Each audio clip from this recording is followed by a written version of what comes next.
My honest review in the newest Jollibee chicken fillet.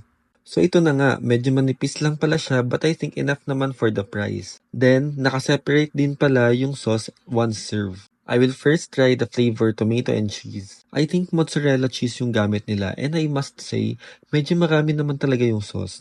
However, in terms of taste, masarap naman siya. Typical Filipino style, sweet tomato sauce with cheese. And pagkagat ko nga ng chicken fillet, to be honest, nag-expect talaga ako na somehow kalasa niya yung breading ng Chicken Joy.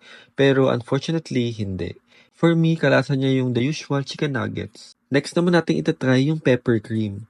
Another honest opinion, kalasa niya lang din yung gravy na may strong taste of pepper. For me, nothing special and nothing to expect. Overall review, I must say, justifiable naman yung price niya sa taste and dami niya.